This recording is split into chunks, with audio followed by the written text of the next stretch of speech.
ప్రభుత్వం కాంగ్రెస్ ప్రభుత్వం కనుక కోరితే సింగరేణి టెండర్ల మీద సిబిఐ విచారణ జరిపిస్తా అని చెప్పి కిషన్ రెడ్డి సవాల్ విసురుతాడు. మీరు చెప్పండి, ముఖ్యమంత్రి కానీ కాంగ్రెస్ ప్రభుత్వం కానీ కాంగ్రెస్ పార్టీ నుంచి అధికారంగా ప్రెస్ మీట్ పెట్టి ఒక ప్రకటన వేయండి, నేను దాని మీద సిబిఐ విచారణ జరిపిస్తా. నేను దోషులు ఎవరైనా సరే, ఏ పార్టీలో ఉన్న దోషులైనా సరే ఖచ్చితంగా వాళ్ళు శిక్ష పడేలా వేసి వాళ్ళను జైల్లో ఇచ్చే బాధ్యత నా అని చెప్పి కిషన్ రెడ్డి సందర్భంగా నిన్న ఢిల్లీలో ప్రెస్ మీట్ పెట్టి చెప్పడం జరిగింది. కరెక్టే కదా?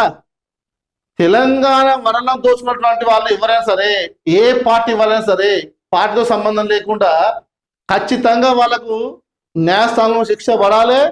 వాళ్ళు ఏదో అక్రమంగా దోచుకున్న ఆస్తులున్నాయో వాటన్నిటి మళ్ళీ రికవర్ చేసి ప్రజలకు చెందే విధంగా ప్రభుత్వం అనేది ఖచ్చితంగా చూడాలి.